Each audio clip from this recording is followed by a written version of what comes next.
bagaimana pandangan Islam tentang ilmu filsafat? Apakah ada ulama yang bertobat dari ilmu filsafat?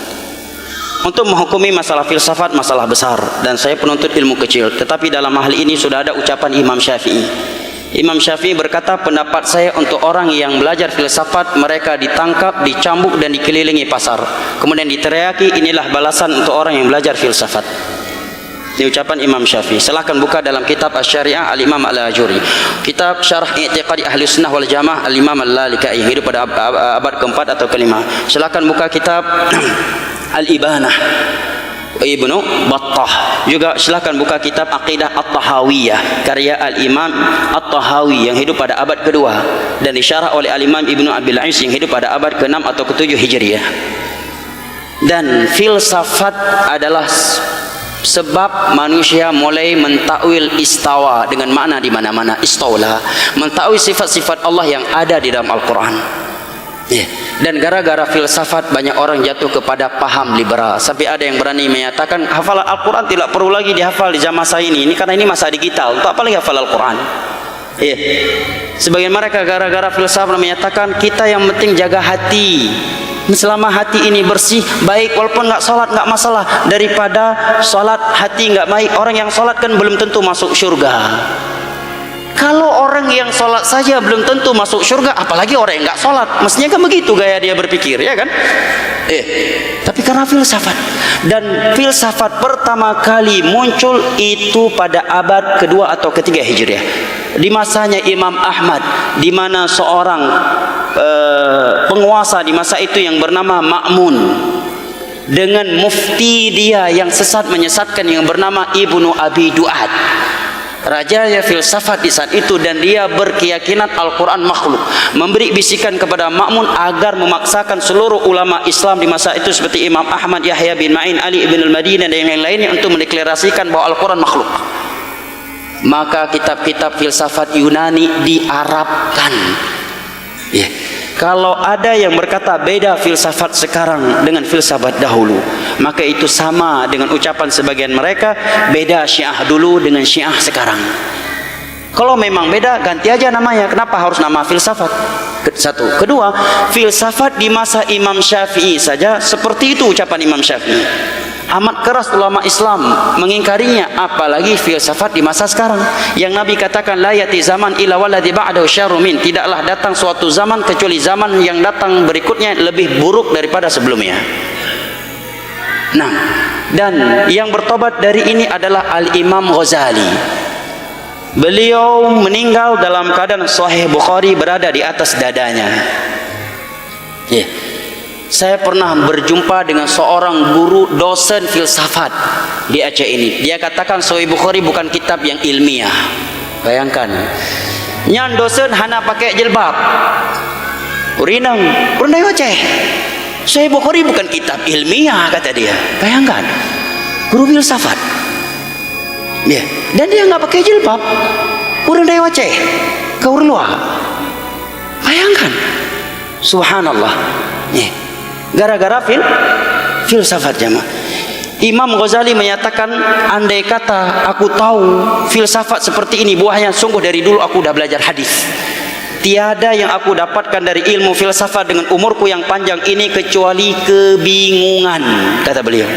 Jadi ketika orang Yunani itu menyembah berhala, percaya kepada tahayul, percaya kepada dewa-dewa, ada dewa laki-laki namanya Zeus, lalu Zeus punya anak namanya Hercules, lalu Zeus ini istri pertamanya nikah lagi, istri kedua itu setan, lalu istri kedua Zeus itu itulah yang selalu jahat memusuhi Hercules.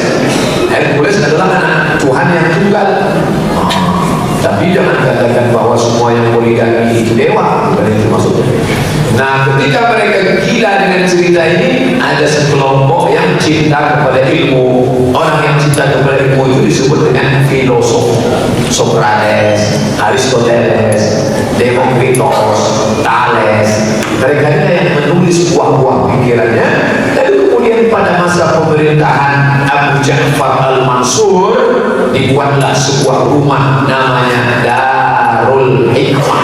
Darul artinya rumah, hikmah rumah ilmu pengetahuan. Diterjemahkanlah filsafat Yunani tadi ke dalam bahasa Arab pada zaman pemerintahan Abu Ja'far al-Mansur abad kedua Hijriah. Lalu kemudian orang Islam mulai belajar filsafat, dan salah satu filosof Islam yang bisa menafsirkan ucapan Socrates, Aristoteles, orang Yunani sendiri tak bisa membuat tafsirnya, tapi yang bisa orang Islam yang bernama Al-Farabi.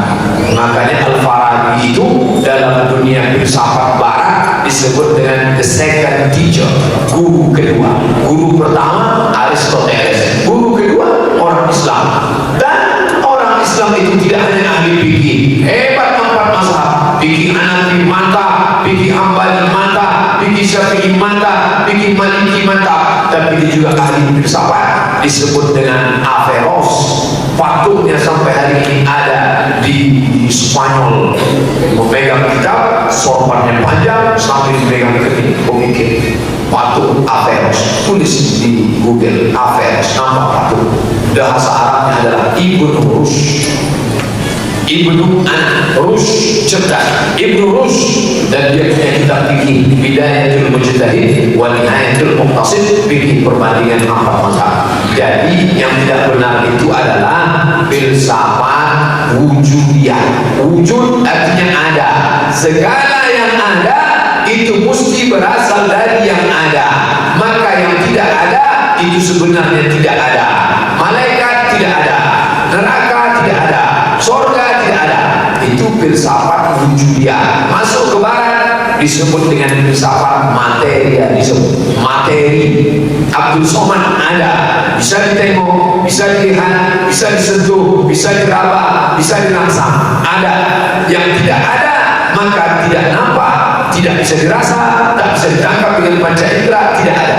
Itu yang tidak benar. Tapi ada filsafat metafisik, bukan yang materialisme. Dia memandang, berpikir tentang kalau alam semesta ini ada, siapakah yang membuat alam ini ada? Maka jangan main pukul rata sweeping, karena banyak juga orang-orang Mu'tazilah ahli filsafat yang membuat orang-orang tidak bertuhan itu menjadi bertuhan. Jadi kalau saya katakan filsafat itu batil, haram, memang betul Imam Syafi'i mengecam filsafat. Filsafat yang bagaimana? Yang mengalahkan agama. Kata dia agama tak betul, cukup dengan filsafat. Tidak bisa.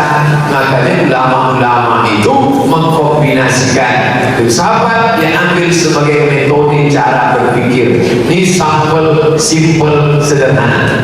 Datanglah orang dunia filsafat yang mengatakan semua ini Tuhan. Tuhan tidak pernah menciptakan alam. Alam ini adalah pancaran dari Tuhan. Air masuk dalam kulkas, lalu air ini dingin berkeringat. Maka air yang keluar dari air itu adalah air. Air tidak menciptakan air, tapi air berbagi menjadi air. Tuhan tidak pernah menciptakan alam. Lalu diri ini adalah bagian dari Tuhan. Ini disebut dengan filsafat panteisme. Pan artinya satu, te Tuhan, isme keyakinan yang meyakini bahwa alam ini adalah bagian dari Tuhan. Orang bukan baru sudah ada yang meyakini. Saya ditunjukkan webnya. Ustaz, coba tengok ini FB-nya. Apa ditulisnya di atas FB? Tuhan tidak pernah menciptakan aku, tapi aku adalah bagian dari Tuhan. Kalau sudah begitu dia tak akan sholat. Kenapa? Karena tak mungkin Tuhan nyembah Tuhan. Jeruk makan jeruk. Tuhan nyembah Tuhan. Saya ini Tuhan. Nah, orang yang sembah Tuhan ini tidak bisa dibantah pakai ayat. Kalau kita bantah, la tusyrik billah, qul huwallahu ahad, wa lam yakul lahu kufuwan ahad, dia tak percaya Tuhan. Maka membantahnya dengan apa? Filsafat. Dijumpakan dia dengan saya bilang tak bisa. Saya dibantah dia pakai hadis. Dia tak percaya hadis. Dijumpakan dia dengan dosen filsafat, Dr. Iskandar Ardel, S2 dari McGill University Kanada. Tidak membantah itu dia pakai ayat. Gimana Ustaz membantah dia? Saya tanya, Bapak mengatakan semua ini Tuhan, ya. Diri Bapak pun Tuhan, ya. Tuhan tak pernah menciptakan Bapak, tidak. Lalu Bapak adalah pancaran dari Tuhan, ya. Sedikit saja Ustaz Iskandar membantah pakai filsafat.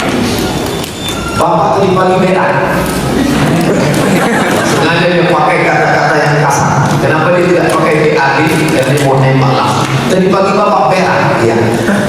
Bapak adalah Tuhan, ya. Yang keluar dari Tuhan adalah Tuhan, ya. Kalau begitu berak bapak Tuhan. Itu tak ada Quran. Quran juga berpikir apalah naqilun. Kenapa kamu tidak berpikir apalah tatafakkarun? Kenapa kamu tidak berakal? Tapi cara menggunakan akal. Filsafat mengajarkan itu. Jadi jangan dibenturkan. Memang ada yang salah, jangan generalisir. Oleh sebab itu bagi yang berminat ambil kursus filsafat 2 SKS 16 tetap buka. Siapa dosen kami? Orangnya lurus-lurus. Dr. Iskandar Karnel satu, yang satu lagi Dr. Saidul Amin. Itu pun dosen filsafat dan orangnya lurus. Yang nyeleneh alhamdulillah bukan baru, malah bukan dosen filsafat. Lalu dosen apa? Dosen ekonomi. Mungkin karena ekonominya sulit akhirnya nyeleneh. Jadi tentang kekhawatiran terhadap filsafat di Riau, saya ketemu dosen-dosen filsafat yang orangnya lurus luar biasa. Dulu ketika heboh tentang tafsir Al-Misbah, Pak Ustaz, apakah tafsir Al-Misbah itu ada syiahnya? Apakah tafsir Al-Misbah itu ada sesatnya? Saya bilang saya tak paham tentang ini. Saya kasih nama yang sudah baca tafsir ini dari A sampai Z dan dia sudah kaji semua. Siapa namanya? Dulu dibuka kajian di Masjid Al-Falah. Dr. Afrizal Nur yang menulis S3 tentang tafsir Al-Misbah, kaji putus tuntas. Setelah itu tak ada lagi orang nanya tentang Al-Misbah ke saya. Lah itu dikaji. Nah, begitu juga dengan filsafat ini, buat nanti ganti-gantian. Senin malam Selasa, Selasa malam Rabu, atau dibuat seminggu 2 kali atau seminggu sekali. Dr. Iskandar Karnel dengan Dr. Saidul Amin pertemuan filsafat. Minta masjid, apakah masjid ini atau masjid Al-Falah? Kami mau tahu itu mana filsafat Islam, mana filsafat Barat, mana filsafat Munkar, mana. Karena kami akan berhadapan dengan menghadapi Donald Trump itu tak bisa dengan ayat. Itu mesti dengan filsafat, analisis, pisau analisanya mesti tajam. Kalau dipakai dia, kamu masuk neraka, mana neraka? Dia neraka mana? Ada. Jadi orang-orang yang sikit-sikit benar, dia tak percaya benar. Tak bisa. Nah ini saya jelas tentang filsafat.